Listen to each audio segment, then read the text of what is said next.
가이사랴의 고넬료라 하는 그 이방인 백부장에 관한 기사입니다. 오늘 말씀에 보면 고넬료의 구제와 그의 기도가 하나님께 연락되었다라는 것을 보여주고 있습니다.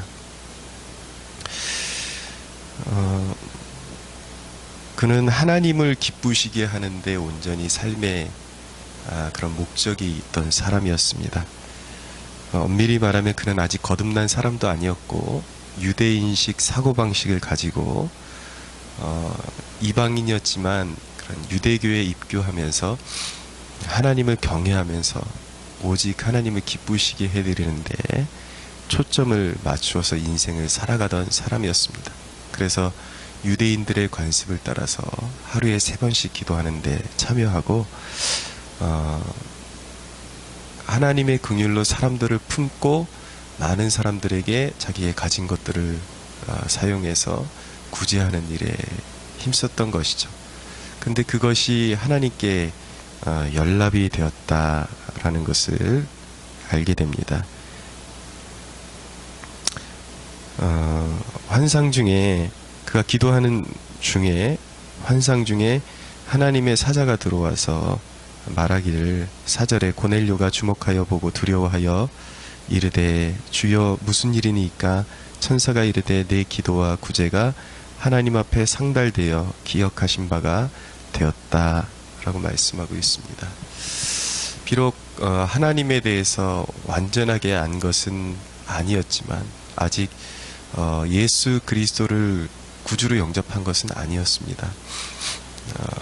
그런 연약함이 있음에도 불구하고 그가 온전히 하나님을 기쁘시게 해드리려고 했던 그 모든 수고와 노력과 섬김들이 하나님께 기억하신 바 되었다라는 것이죠. 이 이야기는 우리가 행위로 구원받는다는 그런 사실을 뒷받침하는 구절은 아닙니다. 분명한 것은 그에게 구원이 필요했기 때문에 하나님께서 이제 베드로를 청해서 구원받는 복음의 말씀을 듣게 하시죠. 그래서 오직 믿음으로 또 은혜로 구원받는다라는 것을 알게 하시지만 하나님을 갈급해하는 그 섬김을 하나님께서 외면치 아니하신다라는 것 또한 우리가 진리임을 발견하게 되는 것입니다. 주위에서 볼 점은 그가 하나님의 기쁨이 되기 위해서 그렇게 구제하고 기도에 전념했을 때에 하나님께서 그에게 가장 필요한 새로운 길을 열어주셨다라는 대목을 우리가 주위에서 볼 필요가 있는 것입니다. 하나님을 위해서 섬기는 모든 일들이 결코 헛되지 않다. 그리고 하나님께서는 그분의 이름과 그분의 영광을 위해서 헌신하는 백성들의 그런 새로운 길을 여신다라는 것을 알게 됩니다. 우리 인생에 우리가 가진 것이 없어서 삶의 길이 열리지 않는 것이 아닙니다. 무능하기 때문에 능력이 없기 때문에 길이 열리지 않는 것이 아닙니다. 수많은 사람들이 나에게는 기회가 없다고, 인생에 기회가 없다고 좌절하고, 수많은 젊은이들이 무엇을 해야 할지 모르고 내 삶에는 왜 기적 같은 일이 일어나지 않는 것일까, 그렇게 신음하고 좌절하고 있을 수가 있습니다. 그러나 인생에 기회가 없는 것이 아닙니다. 인생에 새로운 일이, 내 인생에만 새로운 일이 없는 것이 아닙니다. 하나님을 향해서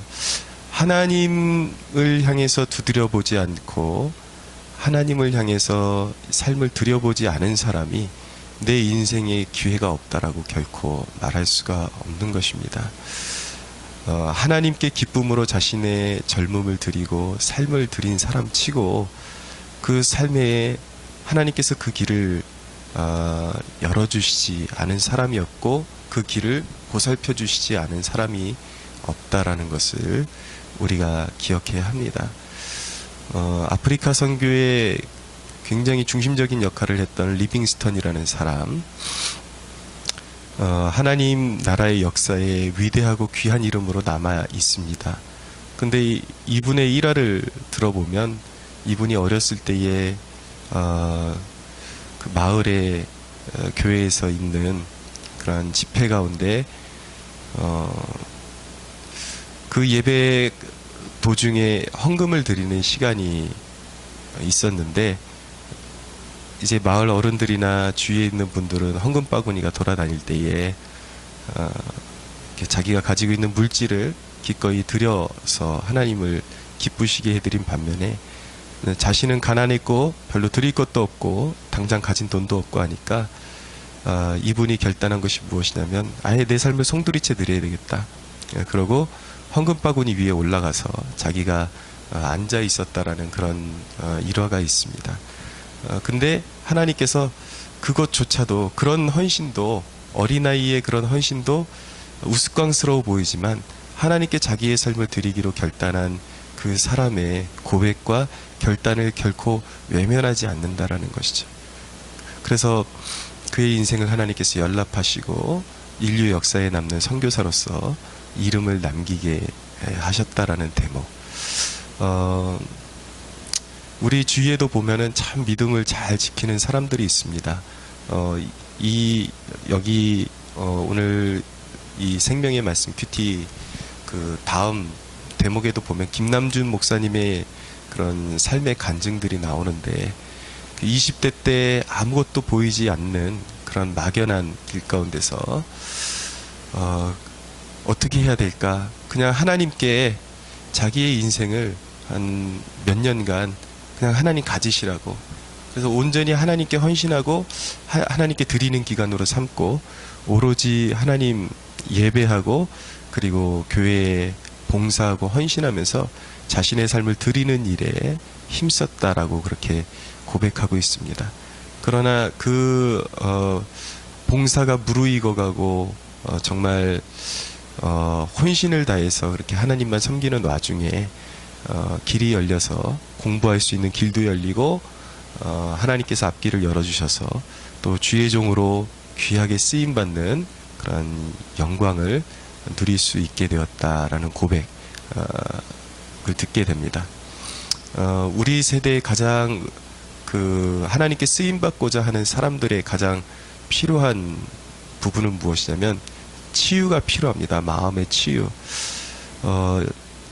교회의 상황을 보면 10분 이해하지만 많은 사람들이 하나님 앞에 헌신하는 이야기를 하면은 마음에서 이렇게 쓴뿌리가 돋아나서 교회에 대한 불만들, 그리고 교회에 대한 그런 부패한 모습들만 계속 끄집어내면서 교회가 이 모양인데 어떻게 헌신할 수가 있느냐, 그리고 왜 그렇게 피해의식들이 많은지 이 하나님 앞에 헌신하는 좋은 것들을 이렇게 소개를 해주면 그건 마치 어떤 목사들의 그런 어떤 교인들을 잡아서 뭐를 시키기 위한, 그러니까 목사의 어떤 전유물로 만들기 위한 그런 꼼수쯤으로 그렇게 생각해서 요 근래에는 사람들을 헌신케 만들기가 굉장히 쉽지 않습니다.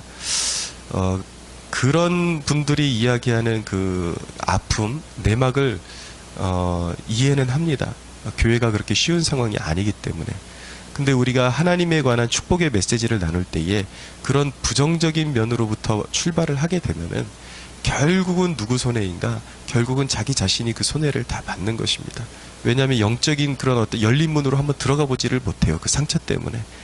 우리가 신앙에 대해서 논할 때는 정도로 걷는 것, 그리고 신앙에 하나님께서 그 일을 요구하시는 좋은 면, 그리고 믿음의 선배들이 걸어갔을 때 확실히 증거가 있었던 그 면을 우리가 찾고 그 발자취를 따라가야지 영적인 축복이 있는 것이지, 항상 잘못된 사례, 어떤 그런 어떤 폐단이 있었던 사례, 이것을 마치 그것이 마치 한국교회의 모든 것들을 대변하는 것처럼 그렇게 중심에 놓고 하나님께 헌신하는 것을 접근을 하면 그 상처 때문에 결국 좋은 것들을 다 쏟아버리게 되고 아무것도 하지 못하게 되고 쓰임받지 못하게 되는 그런 지경에 이르게 되는 것입니다.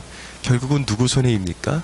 여러분, 문을 열면 정말 하나님 나라가 있고, 그리고 하나님의 도움의 손길이 기다리고 있는데 그 상처 때문에 그 문을 한번 제껴보지도 못하고 평생을 보내게 되는 이 불행, 누가 감당해야 되는 것입니까? 자기 자신이 감당해야 하는 것입니다. 상처로 말하면 저만큼 또 이렇게 둘째가라면 서러울 정도로 저도 상처를 끄집어내면 많은 사람입니다. 또 성도들이 경험하는 애환이 있는 반면에 목회자 가정이 경험하는 애환이 있기 마련입니다. 왜냐하면 어렸을 때 아버님이 목회하시는데 성도들을 통해서 여러 가지 환난과 고난을 당하는 면을 봤기 때문에 그걸 제가 끄집어 올리기 시작하면 성도들이 다 원수처럼 보일 거예요. 얼마나 개념 없고 목회자를 괴롭히는 성도들도 교회 안에 많은지. 그러나 목회자가 그런 부정적인 면에 상처를 계속 끄집어 올리게 되면 결국은 목회를 할 수 없게 되는 것입니다. 하나님의 축복된 그런 목회의 기름 부음을 경험할 수 없게 되는 것이죠. 항상 그런 부정적인 면이 있는 반면에 항상 더 좋은 면이, 하나님 앞에 그것을 참고 순종하고 좋은 마음으로 복종하고 헌신하면 반드시 하나님께서 선하고 좋은 길을 보이신다라는 것, 이것이 진리임을 우리는 믿고 항상 하나님이 보이신 진리의 길로, 진실된 길로 달려갈 수 있는 성도들이 되어야 할 줄로 믿습니다. 하나님이 위대한 일을 행하시고 하나님의 놀라운 역사를 일으키시는 데는 경건한 사람들을 사용하신다라는 것을 보게 됩니다. 고넬료가 그렇게 하나님을 추구했을 때에 그에게 구원받는 복음을 듣게 하시기 위해서 하나님이 이미 한 사람을 예비하셨는데 바로 베드로였습니다. 근데 베드로가 고넬료가 환상 중에 본 것을 성취하기 위해서 하나님이 어떤 일을 하셨냐면 요바에서 기도하던 베드로를 통해서 그 일을 알게 하십니다. 또 베드로가 식사 전에 기도하고 있을 때에 환상을 통해서 하나님께서 이 고넬료의 가정에 가야 될 동기부여를 해주시죠. 이것을 보면 하나님의 선한 일들, 하나님 나라를 확장시키고 하나님의 영광스러운 일을 실현하는 데는 기도하는 사람들을 통해서 하나님께서 그 일을 실현하신다라는 것을 알게 됩니다. 근데 제가 이 말씀을 묵상하다 좀 재밌는 사실을 발견하게 되었는데, 늘 알던 것인데 그게 좀 새롭게 오늘 더 와닿게 된 것이 있습니다. 5절에 보니까 내가 지금 사람들을 요바에 보내어 베드로라 하는 시몬을 청하라. 그는 무두장이 시몬의 집에 유숙하니 그 집은 해변에 있다 하더라. 성령님이 그 주의 사자가 말씀하시는데, 이야기를 하는데 뭐냐면 그 베드로가 있는 집에 관한 상세한 정보를 다 알려주더라는 것이죠. 물론 당연한 것이지만 하나님의 그런 일을 맡아서 온 사자기 때문에 하나님은 능치 못하심이 없고 모르시는 것이 없으시죠. 그러니까 그 집 주소까지, 베드로가 있는 집 주소까지 알 수밖에 없는 것이죠. 당연한 것이지만 이것을 성경으로 읽을 때 제 개인에게는 어떻게 와닿냐면, 야, 진짜 하나님은 내가 어디 틀어박혀 갖고 뭘 하시는지까지 상세하게 알고 계시는구나. 이것이 더 마음에 와닿으니까, 아, 정말 내가 하나님 앞에서 하루하루를 살아가지 않으면 안 되는구나라는 그런 경각심을 갖게 되었습니다. 하나님을 속일 수 없고, 하나님은 내가 어디 틀어박혀서 무엇을 하고 있고 무슨 생각을 하고 있는지까지 다 지금 보고 계신다라는 것을 알게 됩니다. 베드로에게 하나님께서 환상을 열어주시고 3번의 그런 환상을 보여주십니다. 우리가 잘 알고 있는 그 바구니에 부정한 짐승들이 이렇게 들어있는데 주님이 음성으로 잡아먹으라. 그러니까 주님, 그럴 수 없습니다. 내가 이 부정한 짐승들을 한 번도 먹은 적이 없고 내 몸을 더럽힌 적이 없습니다. 근데 3번을 주님께서 이 환상을 연거푸 보여주신 이유는 무엇입니까? 그것은 3번이라는 것은 성경에 하나님이 그것을 행하기로 확정하셨다라는 것을 뜻하고 있는 것입니다. 요셉이 그 관원장들의 꿈을 해석해 줄 때, 그리고 바로의 꿈을 해석해 줄 때 3번 그 꿈이 반복된 것은 하나님이 그렇게 하기로 작정하신 것을 의미한다라고 그렇게 이야기를 하죠. 근데 여기는 또 한 가지의 또 메시지가 있습니다. 베드로의 그 고정관념, 자기의 옳음, 이것을 깨뜨리고 주님과 뜻을 맞추기가 그만큼 어려웠다라는 것이죠. 왜냐하면 내가 그동안에 생각해왔던 옳음이라는 기준, 그리고 깨끗하다라는 기준, 이것을 버리기가 그렇게 쉽지 않았다. 그래서 주님이 연거푸 이렇게 말씀하시지 않으면 안 될 정도로, 확증시키면 안 될 정도로의 그런 베드로의 안에 꺾이지 않는 고집이 있었다라는 것도 사실입니다. 오늘 이 아침에 우리가 이 메시지를 정리하면서 내 뜻을 주님의 뜻보다 내세우지 않기로 결단하는 하루가 되기를 원합니다. 하나님이 말씀을 깨닫게 해주실 때 아니야, 이것이 옳은 것이야. 어떤 사람에 대한 편견이 있었지만 주님이 그 사람을 품고 복음을 전하기를 원하실 때에 내 마음에 저 사람은 안 돼요 라고 말했던 고집이 있었지만 아니야 라고 말씀하시는 주님의 내면의 음성이 있다면 순종하고 그 사람에게 다가서기로 결단을 해야 됩니다. 무엇을 하든지 내가 그 기존에 해왔던 그 가치관 때문에 주님의 일을 가로막는 죄를 범하지 않도록 늘 깨어서 성령님 내 마음을 자극해 주시고 깨닫는 마음을 주시고 내가 돌이키지 않을 때 연거푸 말씀해 주셔서 내가 기꺼이 주님의 길을 확신하고 따라갈 수 있도록 깨우쳐 주십시오. 연약하고 미련한 자를 날마다 깨우쳐 주십시오 라고 기도할 수 있는 저와 여러분들이 되기를 예수님의 이름으로 축원합니다.